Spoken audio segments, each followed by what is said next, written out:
Kebanyakan orang mungkin berpikir sudah waktunya untuk pensiun. Kalau sudah berlomba lari cepat, jangan memperlambat lari saudara sebelum garis finish.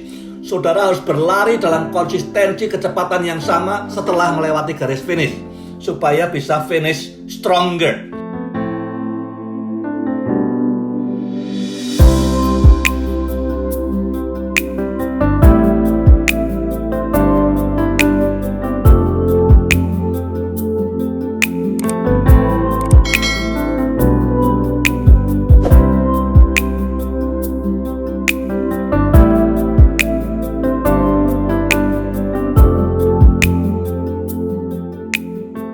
Nah, tidak terasa 10 minggu cepat berlalu. Pada saat introduction atau perkenalan Daniel, saya sebutkan Daniel ini hamba Tuhan yang luar biasa. Menurut Yeskiel, ada 3 orang yang dibanggakan oleh Tuhan, yang tidak ada cacatnya. Ya, satu itu Ayub, yang satu itu Nuh, dan yang ketiga Daniel. Dalam Yeskiel pasal 14 ayat 14 ayat 20, Daniel disandingkan dengan Nuh, satu-satunya orang yang benar di zamannya, dan juga dengan Ayub yang dibanggakan oleh Tuhan di hadapan setan. Ya. Dan yang kedua, Daniel juga dianggap orang yang lebih berhikmat dari Salomo. Yeskiel berkata, memangnya kamu lebih berhikmat daripada Daniel. Yang dipakai tolak ukur buat Yeskiel bukan Salomo. Ya, Salomo yang katanya bijak pun akhir hidupnya jatuh. Tapi Daniel sampai ujung hidupnya dia terus mewariskan hal-hal yang ilahi. Kalau nggak ada kitab Daniel, kita mungkin nggak pernah dengar tentang malaikat yang namanya Mikael, yang namanya Gabriel. Daniel adalah orang pertama yang bertemu dengan Gabriel dan menyebut nama Mikael.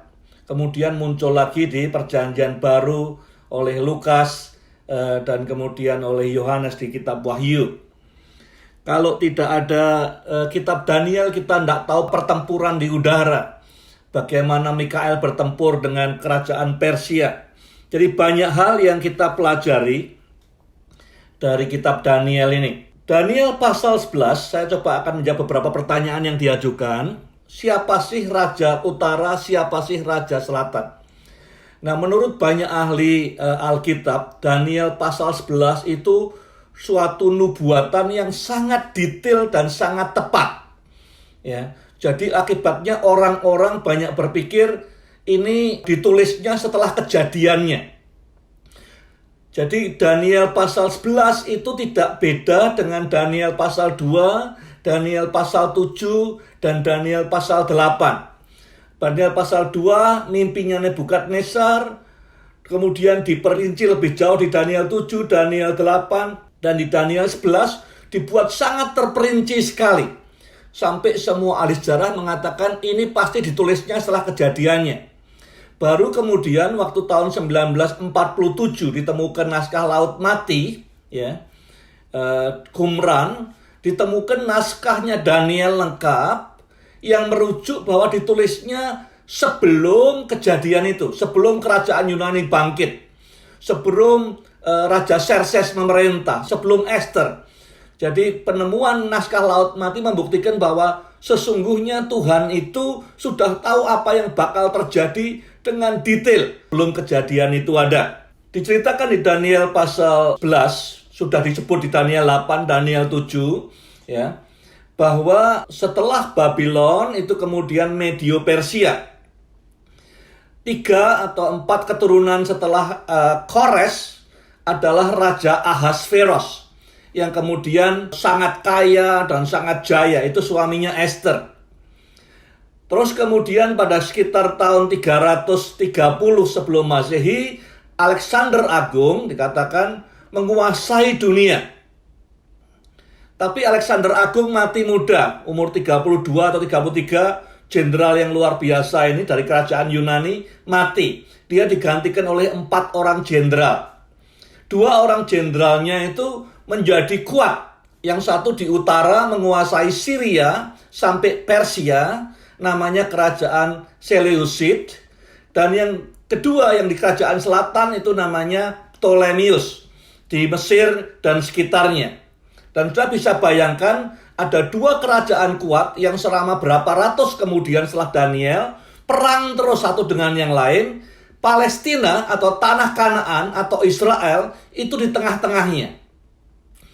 Jadi Tuhan memberitahu bahwa berapa ratus, 350, 400 tahun kemudian akan banyak perang karena kerajaan utara, yaitu kerajaan Syria yang Seleucid akan berebut dengan kerajaan Ptolemy, yaitu selatan, kerajaan di Mesir.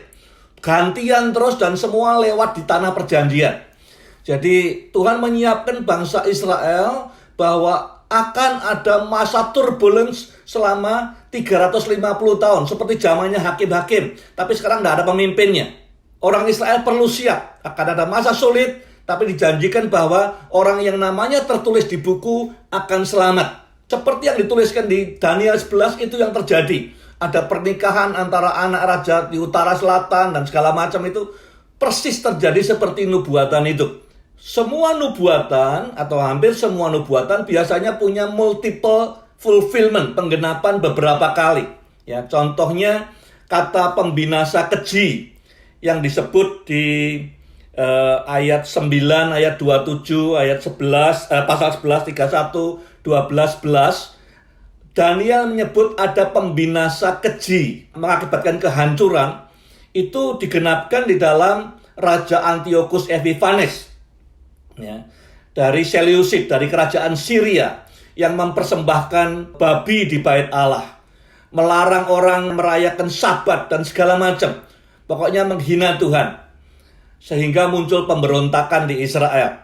Ya, tapi kemudian Tuhan Yesus juga mengutip itu pembinasa yang keji dalam Matius 24. Dikatakan pada akhir zaman nanti, dia bilang pada gereja awal akan ada pembinasa keji. Lah buat gereja awal pembinasa keji adalah Nero yang hancurkan, membakar bait Allah dan segala macam. Banyak nubuatan punya multiple fulfillment. Contohnya ya satu ini. Kita perlu tahu konteksnya. Setelah kira-kira 70 tahun setelah nubuatan ini, semua kejadian tulisan Nabi firman Tuhan di perjanjian lama berhenti. Kemudian ada 400 tahun silence, tidak ada tulisan apa-apa dari Maleaki sampai kepada Matius, sampai kelahiran Tuhan Yesus. Satu-satunya guidance, tuntunan buat orang Israel melewati 400 tahun yang tidak ada nabinya, tidak ada pimpinannya itu, tidak ada suara Tuhan itu adalah kitabnya Daniel ini, yang memberi navigasi apa yang bakal terjadi. Kenapa kok Tuhan nyatakan ini pada Daniel? Urusannya apa? Nah, kalau sudah lihat dalam sejarah, sejak Zakaria, sejak Maleaki sampai Matius, itu silence. Tidak ada suara dari surga yang dituliskan, tidak ada nabi yang berkata di Israel. Yang dipegang Israel adalah apa yang dinubuatkan Daniel untuk navigasi bagaimana supaya sampai Mesias itu datang. Ya, digenapkan dalam Mesias. Saya tidak mengerti itu satu masa, dua masa, dan setengah masa. Ini sudah disebut di pasal-pasal sebelumnya. Ya, ada yang ngitungnya 1260 hari, 1355 hari. Ada yang menafsirkan ini sebagai tahun, hari sama dengan tahun, atau minggu sama dengan tahun. Nah, saya tidak mau ke sana. Nanti pada saatnya tiba kita akan tahu. Ada yang menafsirkan, oh itu 3,5 tahun masa aniaya. Saya tidak akan ke sana. Saya katakan sekali lagi, kita tidak mau ramal-meramal soal waktu, ya. Tapi bahwa ada masa yang sulit, ya. Tapi orang yang namanya tercantum di buku akan bisa melampaui itu. Itu beritanya. Pasal 11 dan 12 saya gabungkan, saya beri tema Finishing Stronger. Konteksnya Daniel, ini adalah tahun ketiga pemerintahan Kores. Daniel menjabat sebagai penasehat, coachnya raja-raja di Persia, sampai tahun pertama Raja Kores.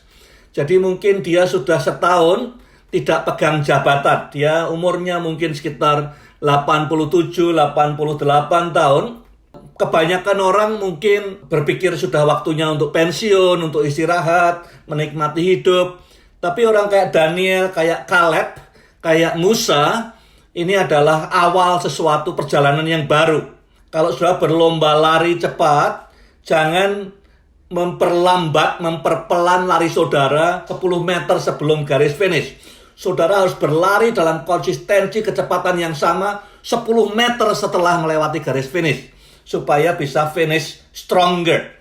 Jadi tidak hanya finish well, tidak hanya finish strong, Daniel menurut saya finish stronger. Nah, berapapun umur saudara, entah 70, entah 40, saudara tidak tahu kapan finishnya hidup saudara. Ya, ada orang yang selesai umur 40, umur 35, umur 65, umur 85, umur 100. Tapi kuncinya sama, semua orang mesti berpikir finish stronger. Dan itu message Daniel 11 dan 12 yang saya pelajari. Ada beberapa poin yang ingin saya sampaikan. Yang pertama, a new vision for the new season. Atau visi yang baru untuk musim yang baru. Musim baru buat Daniel, dia sudah tidak bekerja sebagai coach raja-raja di Persia, tidak punya tanggung jawab operasional. Dia mungkin bertanya, so what? What next? Ya, banyak orang berpikir ini waktu pensiun, waktu istirahat, waktu menikmati hidup. Tapi justru di saat seperti ini Tuhan memberikan visi yang baru. Visi yang diberikan Tuhan di Daniel 11, apa yang bakal terjadi di dunia 350 sampai 400 tahun setelah ini. Nah, visi dari Tuhan tidak harus dijawab, tidak diresponi dengan pertanyaan urusannya dengan saya, karena visi itu urusannya dengan Tuhan. Ya, yang menghalangi kita untuk melihat visi karena ego kita sendiri. Sebagian besar orang, dia hanya bisa melihat dengan mata jasmani. Jadi dia hanya bisa melihat visi sejauh di mana dia hidup. Makanya orang berkata seringkali, saya ingin Tuhan datang semasa hidup saya ingin amat agung digenapkan di generasi saya. Karena kalau kita lihat di perjanjian lama, di Alkitab, dia berpikir 400 tahun ke depan. Ya, visinya Tuhan tidak berhenti pada saat saya mati. Justru dengan apa yang ada sisa hidup saya bisa memandang 300-400 tahun ke depan untuk generasi-generasi setelah saya. Visi yang diterima Daniel ini jauh lebih besar daripada apa yang selama ini kita pelajari di kitab Daniel. Selama ini kita belajar di Daniel pasal-pasal awal, pasal pertama, 2, dan ketiga, bagaimana visinya yang tadinya untuk orang Israel menjadi visi untuk dunia. Sekarang dia masuk ke tahap berikutnya, tidak hanya untuk dunia, tetapi untuk 350 sampai 400 tahun kemudian. Sampai anak cucu cicitnya. Waktu saya baca Daniel 11-12, saya berhenti sebentar, saya ambil waktu untuk berdoa, mulai mendoakan ya anak, mantu, cucu mantu, cicit. Saya berdoa untuk cucunya cucu saya, kemudian anaknya mereka juga, supaya semua bisa melayani Tuhan, supaya bisa mengasihi Tuhan. Kenapa tidak? Ya, Daniel bisa dilihatkan Tuhan, dinavigasi 350-400 tahun setelah dia meninggal. Kenapa tidak kita lihat ke depan? Banyak orang hanya ingin melihat sukses di zaman hidupnya saja. Nah, kita lihat yang luar biasa. Kuncinya belajar dari Daniel adalah, yang intinya yang saya tangkap, banyak orang kalau terima sesuatu dari Tuhan, dia kemudian ingin bangun prasasti. Ini naturnya manusia. Dia terima sesuatu kebenaran, sesuatu berkat, dia mau jadikan itu monumen supaya dia ingat terus dia orang diberkati. Tapi Daniel ini beda. Apa yang dia terima, dia rilis. Begitu dia rilis, Tuhan akan rilis lagi, akan teruskan lagi. Pada saat kita tidak mau rilis, kita mau bangun tugu, bangun monumen, bangun nama kita, organisasi kita, ya, kita mau keep semua yang kita terima, saat itu berhentilah karya Tuhan dalam atau melalui hidup kita. Daniel beda dengan yang lain, dia rilis. Dia tidak bangun Babel, dia tidak bangun tugu di tepi sungai Jordan, dia tidak bangun batu apa-apa. Dia rilis semuanya untuk generasi berikutnya.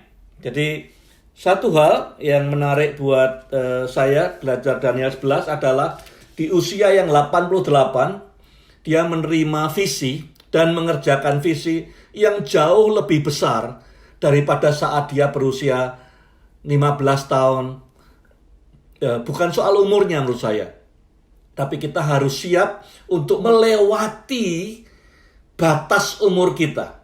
Ya, melewati batas umur kita dalam melihat visi. Jangan hanya berpikir generasi ini, generasi saya, zaman saya. Leadership is not about you. It's about God. Ya, it's not about you. It's about God. Jadi jangan berpikir bahwa banyak pemimpin yang dipakai Tuhan yang hebat, biasanya egonya juga besar. Kita harus berkata, it's not about you. But it's about you, karena kalau kita tidak ngerjakan bagian kita, maka orang lain tidak akan dapat bagiannya. Kepemimpinan bukan tentang saudara. Saudara dan saya pemimpin hanya alat saja di tangan Tuhan. Tapi kalau kita tidak mengerjakan bagian kita, dampaknya akan kemana-mana. Keep God at the center of the vision. Jadi kadang-kadang kalau baca Daniel 11, yang disebut kerajaan utara, kerajaan selatan, dan segala macam peristiwa di dunia ini, visi Tuhan itu tidak berkaitan dengan saudara. Pusatnya bukan saudara, tapi Tuhan. Ya, pusatnya bahkan bukan gereja, tapi Tuhan. Tuhan adalah pusat daripada visi kita. Seringkali kita berpikir, ini visi saya. Ini visi saya. It's about the center, ya, daripada semua visi kita adalah Tuhan. Kalau bukan Tuhan lagi, ya kita itu sudah jadi ambisi kita. Yang ketiga, never too late to launch a far-reaching vision. Tidak ada yang terlambat, tidak pernah terlambat untuk meluncurkan visi yang jauh ke depan. Ya, dengan modal yang sangat kaya, Daniel siap meluncurkan visi untuk 400 tahun ke depan. Nah, kalau sudah dapat new vision, kita harus fokus dengan apa yang kita punya, bukan apa yang kita tidak punya. Di pasal 12 ayat 4 dan 9 itu dipisah-pisahkan. Apa yang untuk Daniel saat itu untuk dikerjakan dan apa yang perlu disimpan, diteruskan pada generasi berikutnya. Kita tidak harus menunggu untuk memulai sesuatu. Apa yang dia mulai tahu tentang, tahun-tahun ke depan akan seperti ini, dia siapkan bangsa Israel untuk bisa navigasi semua itu, supaya bisa berhasil bagaimana. Dan yang kedua, wisdom itu bisa membedakan mana yang untuk dia, mana yang perlu ditutup untuk generasi berikutnya. Dia tidak habiskan tenaga untuk memahami yang bukan bagiannya dia. Di dalam kitab Daniel 11-12 itu, kata wise itu disebut 4 kali. Ya, kata wise disebut 4 kali. Yang pertama di pasal 11 dikatakan orang yang bijaksana itu akan memberi pengajaran kepada orang lain. Yang kedua, orang bijaksana akan dimurnikan. Di pasal 12, orang bijaksana akan bersinar. Dan yang di 12 ayat 10, orang bijaksana juga akan dimurnikan lagi. Orang bijaksana akan memahami bahwa tantangan yang dia hadapi adalah untuk pemurnian hidupnya. Jadi ada 4 kata tentang kebijaksanaan. Orang bijaksana itu siapa? Orang bijaksana bukan lawannya orang bodoh. Orang bijaksana itu orang yang terus belajar, terus bertanya, terus cari tahu, ya, terus bertumbuh. Tapi orang bebal lawannya. Orang bebal itu orang yang tidak mau belajar. Bagaimana memimpin di saat yang turbulence? Ya, seperti di nubuatan di Daniel 11. Di depannya selama 300 tahun tidak jelas. Akan perang. Ya, Israel di tengah-tengahnya. Di time of uncertainty, di waktu turbulence, ada 3 nasihatnya Daniel. 1, apa yang dia tahu, strategic information, informasi strategis yang dia tahu, yang dia terima dari Tuhan, itu dibagikan kepada pemimpin-pemimpin. Realitas ke depan seperti apa? Kalau sudah menerima informasi strategis dari surga, ya, do not delay to communicate. Jangan tunda komunikasikan. Sudah dapat sesuatu dari Tuhan pas belajar kitab Daniel, komunikasikan pada pemimpin yang lain. Kalau terlambat komunikasikan, bisa saja akibatnya bisa fatal. D yang kedua, do not deduct. Jangan kurangi informasinya. Realitasnya seperti apa, konteksnya, landscape-nya seperti apa, sampaikan pada para pemimpin. Jangan delay, jangan deduct, jangan dikurangi. Dan yang ketiga, jangan dress up. Jangan di sugar coating. Jangan dibuat manis-manis. Sulit ya sulit. Di Daniel 11:12 dikatakan akan ada masa yang sulit. Di Daniel 12 seperti yang belum pernah terjadi. Memang sulit sekali. Ya, tidak usah di sugar coating, tidak usah dilapisi manis-manis, apa adanya disampaikan. Yang kedua, sampaikan bahwa God is in control of history. Dia bisa lihat 300-400 tahun ke depan dengan detail. Kita udah lihat buktinya. Semua orang yang tidak percaya Tuhan tidak percaya bahwa ini betul-betul Tuhan menyampaikan sebelum kejadiannya. Begitu detail terlewati dalam sejarah. Ya. God is in control and He has clear plan. Kalau sudah sampaikan bahwa God is in control, buktinya banyak dalam kehidupan saudara, dalam Alkitab, maka semua pemimpin di sekitar saudara perlu punya, akan ada confidence dan fokus. Fokusnya ke siapa? Ke Tuhan yang memberikan harapan. Yang ketiga, memimpin di masa turbulence adalah memberikan assurance. Michaels, ya, yang adalah pemimpin yang pembela umat Tuhan, dia akan bangkit di masa-masa itu. Dan dalam sejarah, Mikael bangkit berkali-kali dalam keadaan umat Tuhan yang sulit. He will not leave you, Tuhan tidak akan biarkan saudara, dan we will not leave you. Kita belajar dari Mikael, kita akan berdiri untuk melindungi umat yang Tuhan percayakan kepada kita. Yang membedakan orang yang bisa navigasi visinya Daniel dengan yang tidak. Di dalam 12 ayat yang ketiga, ya, ada 4 hal yang membedakan orang-orang yang bisa melewati semua masa sulit ini dan mencapai fulfill God's vision. Satu adalah orang yang terus mencari dan mengimpartasikan wisdom, bukan knowledge, wisdom atau life. Ya. Jadi orang-orang yang akan sukses melewati masa-masa turbulence adalah orang yang terus mencari hikmat dan terus impartasikan hikmat. Sesungguhnya terjemahan aslinya adalah impart wisdom. Jadi saudara dengan membuka impart wisdom, do not delay, do not deduct, do not dress up. Ya. Orang-orang yang akan bisa melewati masa turbulence adalah orang yang impart wisdom, nomor 1. Nomor 2, orang yang memimpin orang lain kepada kebenaran. Yang pertama, impart wisdom. Yang kedua, memimpin orang lain kepada kebenaran. Yang ketiga, di ayat 9, Gabriel berkata kepada Daniel, who goes his way. Jadi orang-orang yang fokus kepada panggilannya, pada desainnya. Kamu tidak usah ribut dengan visi atau bagiannya orang lain. Apa yang kamu tahu sebagai visi, desain, dan panggilanmu, fokus di sana. Jadi Daniel bisa fokus, ya, di usia 87 tahun dia fokus pada callingnya, equipping para pemimpin, coaching para pemimpin untuk bisa navigasi di masa sulit. Dan yang keempat dikatakan di ayat 11 pasal 12, siapa yang bertahan sampai akhir. Ini resilience, ya, tahan, ulet, tidak menyerah di tengah jalan. Jadi ada 4 hal pemimpin-pemimpin yang akan mencapai ujungnya, fulfill God's vision. Ya, saya ulangi lagi. Yang pertama adalah orang yang impart wisdom setiap hari, setiap minggu ke anak saudara, ke teman, ke pegawai, ke siapa saja. Yang kedua, menolong orang tiap minggu, tiap hari kepada kebenaran. Yang ketiga, fokus pada callingnya, fokus pada desainnya. Dan yang keempat, yang resilient sampai akhir. Di Daniel 12 ayat 10, Daniel tanya ke Tuhan, lalu semua ini outcome-nya apa? Nah, ini penting. Kalau sudah terima dari Tuhan apa-apa, outcome-nya apa semua ini? Ujungnya kemana? Saudara perlu tahu purpose-nya apa. Ini pertanyaan yang bagus oleh seorang pemimpin.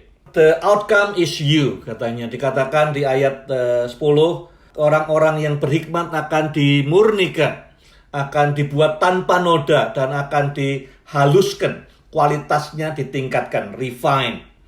Jadi dimurnikan itu apa? Dimurnikan itu dipanaskan dengan api seperti logam, supaya yang tidak pure. Kalau emas itu supaya emas yang murni bisa gabung dengan yang murni, campuran-campuran lain akan tersingkirkan. Nah, kalau murnikan logam harus pakai emas, panas. Dan tujuannya apa semua masa-masa tidak menentu yang dihadapi Israel? Pemurnian. Ya, kita menghadapi masa sulit. Tujuannya apa? Pemurnian. Pemurnian harus pakai api supaya betul-betul kelihatan bersinar. Yang kedua, dibuat putih bersih. Tidak ada cacat, katanya adalah clean white, kata ahlinya. Direndam, dicuci, dikucek, ya kira-kira sampai nodanya hilang semua. Yang ketiga, diuji, dipisahkan supaya beda dengan sisa dunia ini. Ya, tiga-tiganya tidak enak semua. Satu, api, ya. Yang kedua, dikucek, direndam dalam air. Yang ketiga, dipisahkan. Mengikut banyak orang, tapi Tuhan pisahkan. Ada standar yang berbeda. Dan dikatakan ditutup di pasal 12, hanya yang berhikmat memahami proses ini. Orang yang tidak punya hikmat, dia akan fight, struggle. Dan tidak selesai-selesai rencana Tuhan. Outcome-nya dari semua ini, ya, semua turbulence, semua yang hal tidak menentu, tantangan yang akan dihadapi Israel 400 tahun kemudian, ujungnya apa?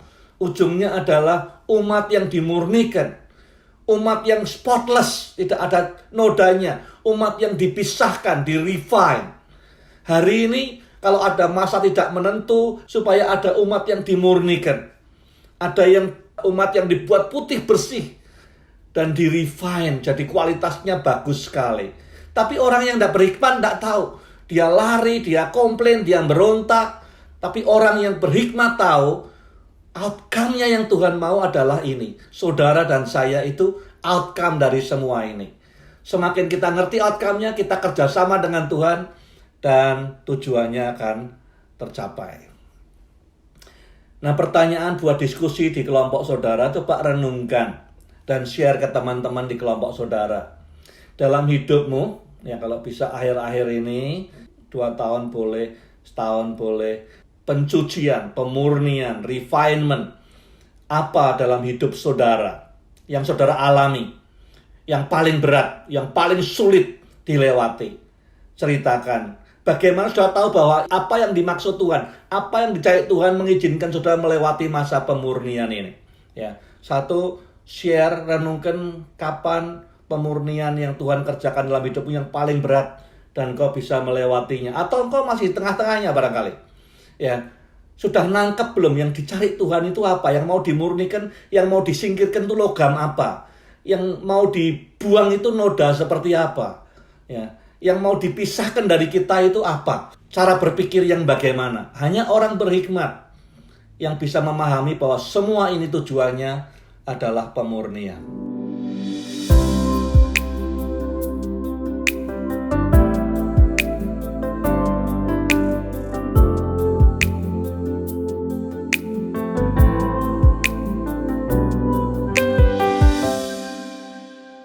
Ada 3 atau 4 hal yang saya catat. Yang pertama, kenapa sih kita kok perlu dimurnikan? Kenapa perlu di-refine? Kenapa perlu dicuci supaya nodanya hilang semua? Tentu yang pertama karena Tuhan ingin sekali untuk mempercayakan hal yang lebih penting. Ya, supaya hidup kita lebih efisien, supaya hidup kita lebih bermakna, bisa dipakai Tuhan untuk rencana yang lebih bagus. Tapi kadang-kadang kita tidak melihat itu. Kalau kita melihat maksud Tuhan, kita dengan senang hati lah masuk ke perapian. Ya, tidak senang hati, tapi ya rela lah. Ya, dicuci, dikucek, ya rela. Tapi karena kita tidak lihat tujuannya Tuhan, ingin membawa kita ke tempat yang menjadi alat yang lebih berguna, seringkali mata kita tertutup kepada tantangan, kesulitan, panasnya api. Perlu tahu purpose-nya dulu apa. Satu, Tuhan punya purpose supaya kita jadi bejana yang lebih berguna. Yang kedua, dalam perjalanan hidup kita setiap hari, ya, kita hidup di dunia, kita dengar apa macam-macam dari orang, dari berita, dari media, kita lihat macam-macam, dan itu bisa mengotori ya pikiran kita, ngotori hidup kita, ngotori fokus kita, ngotori prioritas kita, sehingga perlu dari waktu ke waktu dicuci, ya, dibersihkan. Semakin kita kotor, semakin manfaatnya terbatas. Perlu dimurnikan karena Tuhan bermaksud baik dalam hidup kita, bukan jahat. Ya, kalau kita fokus ke sana, maka kita akan bisa melewati dengan lebih baik. Jadi poin pertama tadi ada yang bersaksi di satu grup, saya ngalami ini tapi belum ngerti tujuannya apa yang perlu mau disingkirkan Tuhan. Apa yang dari kebiasaan tertentu, cara berpikir tertentu, perspektif tertentu yang Tuhan mau minggirkan. Kalau itu minggir mungkin saya bisa lebih efektif. Jadi perlu tahu outcome-nya itu apa yang Tuhan doakan supaya ketemu outcome-nya apa. Itu bukan selalu dosa, bisa aja dosa, bisa kebiasaan, bisa cara pikir salah, bisa lifestyle yang keliru, cara hidup yang salah, dan segala macam.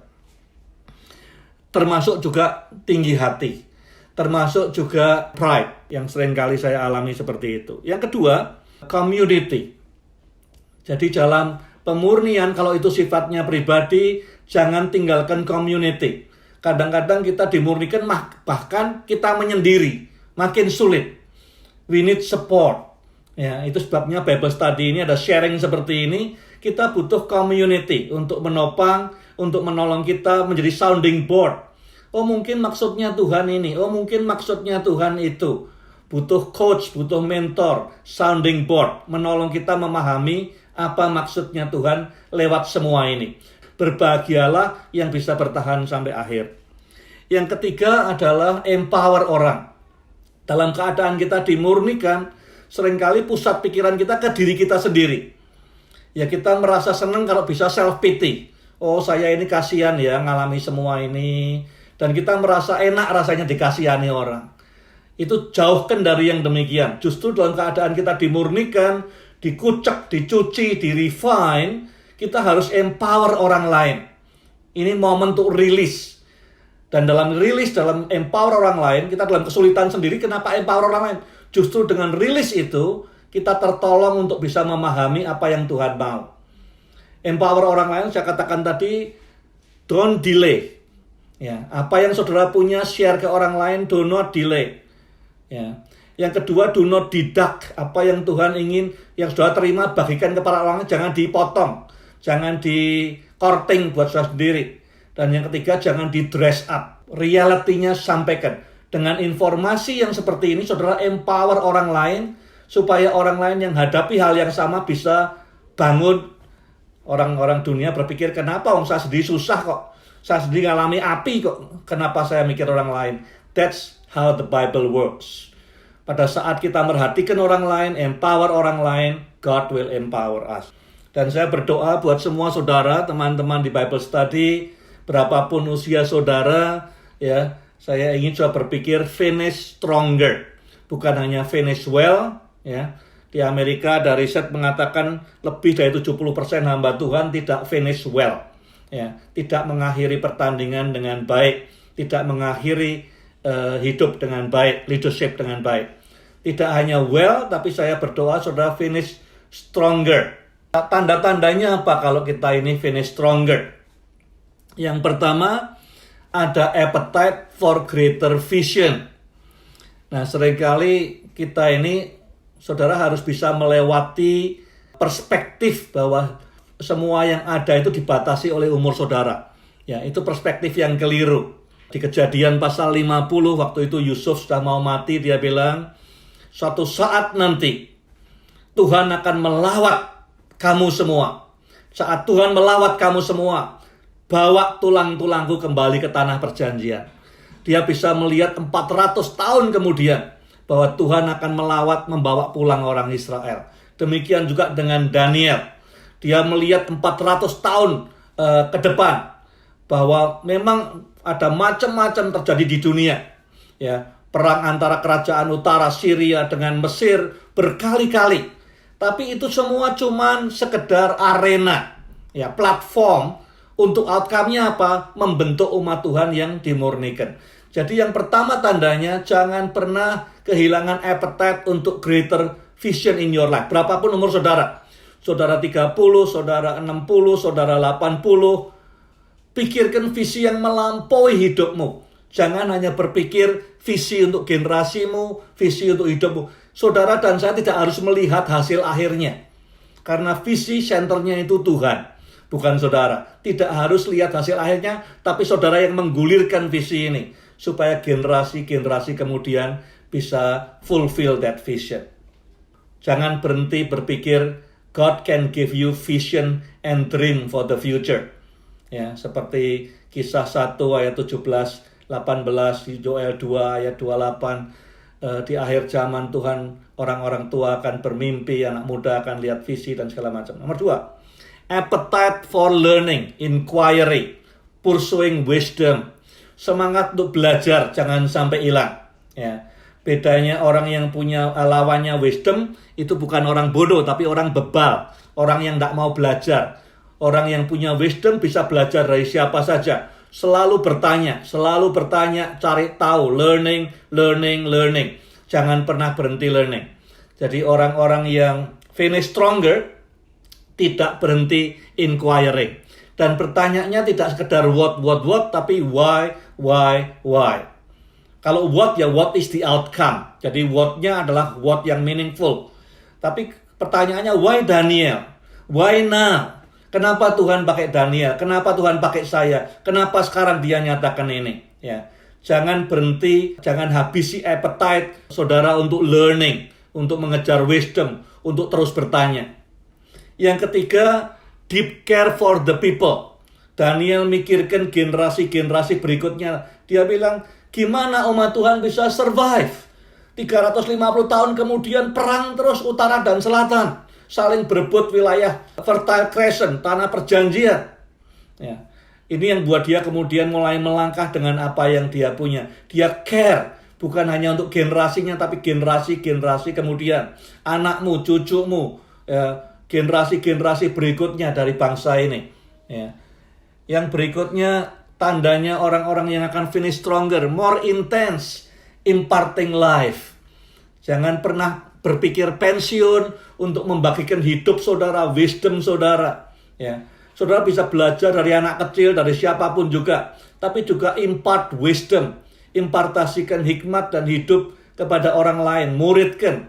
Jangan sampai saudara berjalan sendirian. Selama saudara hidup umurmu 50 atau 30, harus mimpin orang lain. Impartasikan hidup ke orang lain. Yang kelima, more passion in transforming people. Jadi saudara perlu lihat sekelilingmu, lihat dirimu, bagaimana kerinduan saudara melihat orang-orang bisa diubahkan, dimurnikan, dipakai Tuhan lebih hebat lagi. Tidak berhenti. Jadi pusatnya bukan diri sendiri, tapi bagaimana menolong orang lain lebih sukses. Dan yang terakhir, longing untuk lebih banyak interaksi dengan Tuhan. Lebih banyak waktu doa. Kapan terakhir kali saudara punya interaksi conversation dengan Tuhan? Mungkin saudara ingat, tadi saya berdoa, kemarin berdoa, tapi itu conversation atau saudara saja yang ngomong dengan dia? Apakah itu interaksi seperti Daniel bertanya pada Tuhan, Tuhan menjawab conversation, atau sekedar saudara berdoa minta sesuatu? Dicek, ada longing yang lebih besar tidak untuk berinteraksi dengan Tuhan? Nah, saya mau di ujung kita belajar Daniel ini, kita merenungkan sejenak. Apakah kita mengemban tanda-tanda finish stronger ini? Jangan cuman finish well, jangan cuman finish okay, jangan cuman senang kalau saudara tidak jatuh. Saya berdoa saudara semua bisa finish stronger. Nomor 1, you got to have vision. Yang membuat saudara stronger, punya visi yang lebih jauh ke depan. Untuk anak, cucu, cicit dari cucu saudara, semua. Itu visi yang akan memuliakan Tuhan kalau mereka semua mengasihi Tuhan, melayani Tuhan. Mulai renungkan, refleksikan, longing saudara untuk berinteraksi dengan Tuhan seperti apa. Apakah saudara masih impart setiap hari, impart wisdom, anak, cucu, pegawai, teman, jemaat, orang yang sudah melayani. Apakah engkau mimpin orang lain atau hanya jalan sendiri? Apakah engkau lihat sendiri ke dalam atau melihat kepentingan orang lain, empower orang lain? Ya. Untuk bisa memahami semua ini butuh waktu untuk refleksi. Kalau saudara misalnya saya tidak punya visi lagi, saya berpikir sudah mau istirahat, pensiun, berdoa. Saudara tidak bisa bertahan dan menang. Saudara harus punya visi agresif ke depan, visi yang lebih besar untuk bisa finish stronger. Mari kita merenung sejenak. What is the greater vision God entrusted to you? Ya, bukan hanya untuk generasi ini, bukan hanya untuk tahun ini, tahun depan, tapi untuk bergenerasi-generasi kemudian. Apakah engkau impart life ke orang lain setiap hari? Apakah engkau makin rindu sejak belajar Daniel 1 sampai Daniel 12? Apakah kita makin menyerupai Yesus? Apakah kita makin rindu untuk berinteraksi dengan Dia? Atau makin jauh?